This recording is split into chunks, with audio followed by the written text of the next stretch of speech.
If you're dealing with stomach issues, I got to tell you, you are not alone. According to the American College of Gastroenterology, anywhere between 10 to 15% of adults suffer from IBS, known as irritable bowel syndrome. So today we're talking about IBS. What is it? What is it? How do you diagnose it? And the steps you can take to prevent it from happening to you. So Dr. Charles Carver from Rockingham Gastroenterology Associates is here with us. All right, so first, I know it sounds like a big thing, IBS, right? And everybody's like, oh gosh, what is that? What are the symptoms of IBS? And how is it different than just say like an upset stomach? Well, first and foremost, Tanya, thank you so much for having me. Really happy to be here. It is IBS Awareness Month, and as you mentioned, it's extremely common. Affects 10 to 15% of people worldwide. The hallmark symptom is abdominal pain. And how is this different than maybe the abdominal pain you might get from bad takeout or something like that? Is it's chronic. And what I mean by that is that on average, it occurs at least once per week for at least 6 months. And a lot of my IBS patients, even longer than that, years and years, they typically deal with this. Another associated symptom is typically a change in bowels, whether that be on the constipation or the slower side or on the looser side, going to the bathroom numerous times a day or somewhere in between. A lot of my IBS patients do kind of hover in that zone where they go back and forth. Bloating is, although not necessary for the diagnosis itself of IBS, is also a very common symptom, especially after meals, that kind of gassy, just feeling bloated sensation. And I could see where people would just think, like you said, it was just bad takeout and they don't Right. know what else. Okay, so who is at risk for IBS? Well, I'd say first and foremost, we all are. I mean, 10, 15%, that's a very prevalent disease worldwide, and certainly the most common one in the gastrointestinal world, my world. But typically, the most at-risk patients are females, especially, and especially those females under the age of 45. A lot of my younger female patients are typically all IBS type symptoms. All right, so when should you contact your healthcare provider if you're having stomach issues, and then who do you contact? Great question. I would say I would recommend that all your viewers have a low threshold to contact their healthcare provider, especially if they're having issues, because this affects quality of life. These are symptoms that interfere with your daily acts of living, going to the store, going to school, going to your job, all the above. So I would have a low threshold to contact your healthcare professional, and especially if you're exhibiting what we call alarm symptoms. These are warning signs that you definitely need to be seen by a subspecialist such as myself. This would include bleeding with your bowel movements, whether it be red or black. This would include unintentional weight loss. I have my patients, I've been doing my regular diet, and then all of a sudden I've lost 20 pounds and I have no idea why. I was not exercising more. I was not eating healthier. That's certainly an alarm symptom. And there's a few others that we could talk about too. But I would recommend that all your patients, if there's affecting their quality of life, absolutely reach out to their healthcare provider. Your primary care provider is a great place to start. They can do an initial evaluation and history and physical, and see if you're required to see a subspecialist such as myself, and kind of direct you in the right path as far as that goes. If you don't have a primary care physician, that's okay. You can go to conehealth.com/appointments. We have plenty of primary care providers throughout Greensboro and surrounding areas that are accepting new patients, and we'd be glad to take care of you. Right, okay. So, stomach issues, they're not the most comfortable to talk about. So what would you say to someone who's kind of like, I just don't want to make that appointment. I'm fine. I'm sure I'll be fine. Absolutely. I would say that as weird as it sounds, I went into GI, and all my colleagues went into GI or gastroenterology because that's where our passion is. So we try to make the whole clinic experience as comfortable as possible. We want that to be very much an open dialogue with our patients, because the more you can tell me about what's going on, the better I can treat you. So we understand that these are not comfortable things to talk about, and we certainly do our best to harbor an environment that makes it okay for you to talk about them. And trust me when I tell you, as a gastroenterologist, I've literally heard it all. So there's Right. nothing that you can bring up that's going to surprise me. Okay, so let's kind of like go with that. Since you said, you want to make it in an open clinical environment, what should they expect if they go to an appointment? Sure. So For the main question, the main, I guess, fear that all my patients have when they see me for their first time is, oh gosh, he's gonna want me to get a colonoscopy, and Hmm. I don't want to do that. That sounds terrible.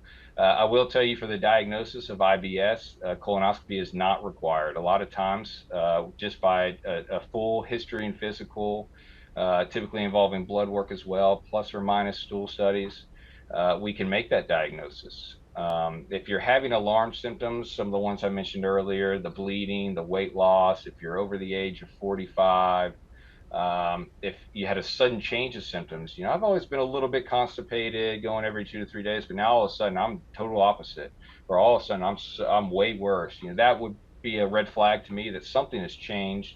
Family history of colon cancer, family history of inflammatory bowel disease. There's some things that might warrant a colonoscopy, but certainly not necessary for the diagnosis of IBS more often than not. And we've sort of gotten away from trying to scope everyone to rule out things, because the Hmm. quicker we can get a diagnosis, the quicker we can get you treated and feeling better. And sometimes blood work or stool sample can just do that easy when Right. without And without that's setting up easy. something else. Okay. Absolutely, absolutely. And a lot of times the primary care provider has already done a lot of the leg work for me.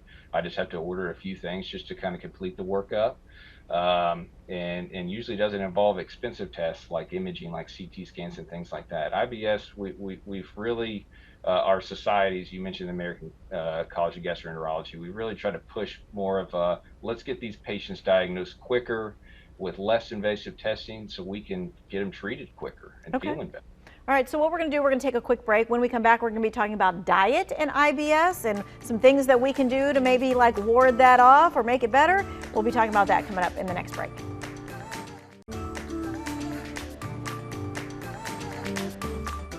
All right, welcome back. Dr. Charles Carver with Rockingham Gastroenterology Associates is here with us talking about stomach issues and specifically IBS. All right, so with IBS, let's talk about how important is diet when it comes to the symptoms?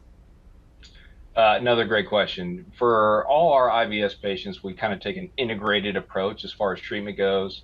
What I mean by that is not just medications to get your bowels moving or slowing them down, but also concentrating on diet, nutrition. Extremely important in our IBS population. We've trialed a couple of different diets throughout the years. The one that typically that's been shown to have the most traction or the best data as far as treating IBS is what we call a low FODMAP diet. FODMAP, all one word. Quick Google search for all your viewers. And it's basically 5 sugars that we have identified in certain foods that can increase fermentation or bloating of the stomach and can trigger IBS symptoms. So by avoiding those types of foods and maybe introducing some of the other types of foods can actually help with that. I do print out FODMAP diets for all my patients with IBS, and I've had some pretty good success with some of them. All right, so Now, if you are we go going to ahead. talk about that, the foods to avoid then and the foods to include? Well, there's a lot. Okay. That's why I mentioned the Google search, because there's too many probably to talk about right now. And those are good things to look at. At the end of the day, we are all kind of unique, and our gut is no different. So what may be a trigger for me may not necessarily be a trigger for you. So I recommend all my patients to do a food journal and write down their meals. And when they have a bad day of IBS, oh my gosh, my symptoms are out of control, they can refer, well, what did I eat? And they can start to kind of pinpoint maybe what triggers their symptoms, their systems in gut, more so than just kind of following a standard diet, because we're not all created equal from a gut perspective. We're all very different. Fiber is extremely important. Part of my treatment for all my IBSers, recommend 25 to 35 grams of soluble fiber. Uh, if you Give me can an get it through your example of diet, that. yeah, if you can get it through your diet, great. Those types of foods would be like black beans, lima beans, avocados, things like that. Great insoluble fiber. And if they can't quite get that 25 to 35 grams, then there are over the counter. I recommend Benefiber, but Metamucil is also good. And then, yeah, so fiber, very important as far as treatment of IBS. As far as things to avoid, dairy seems to be a common trigger for a lot of my IBS patients, so I do trial them off dairy. Gluten sensitivity is real hot topic right now, and I test all my patients for celiac disease or gluten intolerance as part of their initial workup, but that may be a trigger for some patients. And then foods high in fat, those also are all all kind of continue to contribute to IBS type stuff. Okay. Now, what about like beverages? Because I think to myself, is coffee one of those that's on the don't Yeah. list? I'm probably going to upset a lot of people with this next, Mm-hmm. with the beverages do's and don'ts. Caffeine definitely a trigger, and as someone who drinks a cup or two of coffee every day, that's not the best news. Carbonated beverages certainly a trigger for IBS type stuff, and then alcohol we found. So I recommend limiting alcohol, limiting, do everything in moderation. Be good 80% of the time, 20% of the time, have your cup of coffee. I don't always practice what I preach because I don't know if I could get throughout the whole day without my cup of coffee. So, We understand. All right. What about exercise? Because it can be really hard to deal with exercise when you're also dealing with stomach issues. absolutely. And again, part of that integrated approach, kind of hitting IBS from all different angles, exercise, extremely important, not only for your gut health, but for your overall health, for any other common conditions, high blood pressure, diabetes, all these things, anxiety, depression, all these things. Exercise is just so good for the body. I recommend 30 minutes of moderate intensity exercise, at least 5 days a week for all my patients. What do I mean by moderate intensity? Meaning getting the heart rate up, breathing a little heavy. I don't want my patients to overdo it, where the fact that they're soaked in sweat, they're breathing, feel like they're going to pass out. That's not the goal. We just want 30 minutes of getting outside and getting moving a little bit. Okay. Getting that heart rate up to There you get go. everything moving, all of that at the same time. All Yeah. right. Thank you so much for your time and your expertise. We want to make sure that if you missed any part of this, all you have to do is head to WFMYnews2.com, click in the To Your Wellbeing section.